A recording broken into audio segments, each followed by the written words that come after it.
This is a tour of the environmentally sustainable intentional community that I grew up in. While my parents still live here, it is no longer an intentional community, though they are very close to the neighbors that live next door. This is the community house that my parents are in the process of renovating, and then over to the left we have the yard, and back there is the chicken coop. Here's a closer look at the coop and the yard right outside of it. Here's one of our baby chicks I tried to get a good video of, but he's kind of hard to see. And then to give you a closer look at the community house in the current state it's in, it's not doing too well. There are some squirrels living up there.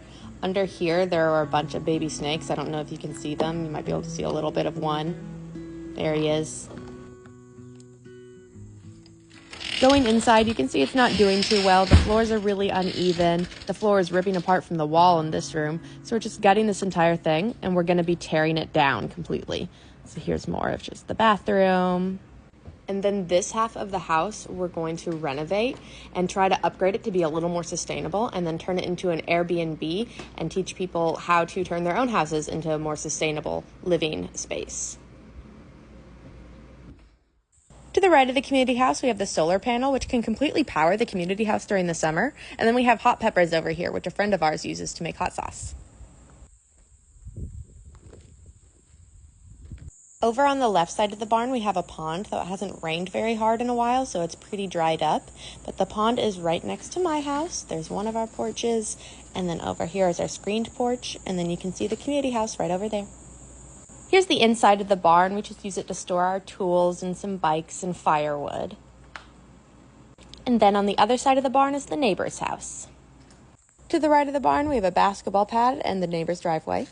And if you walk back behind here, you'll get to the tree field, which around 17 years ago was just a normal field, and then we planted 1,000 trees in it, and now we have all these little paths to walk through it.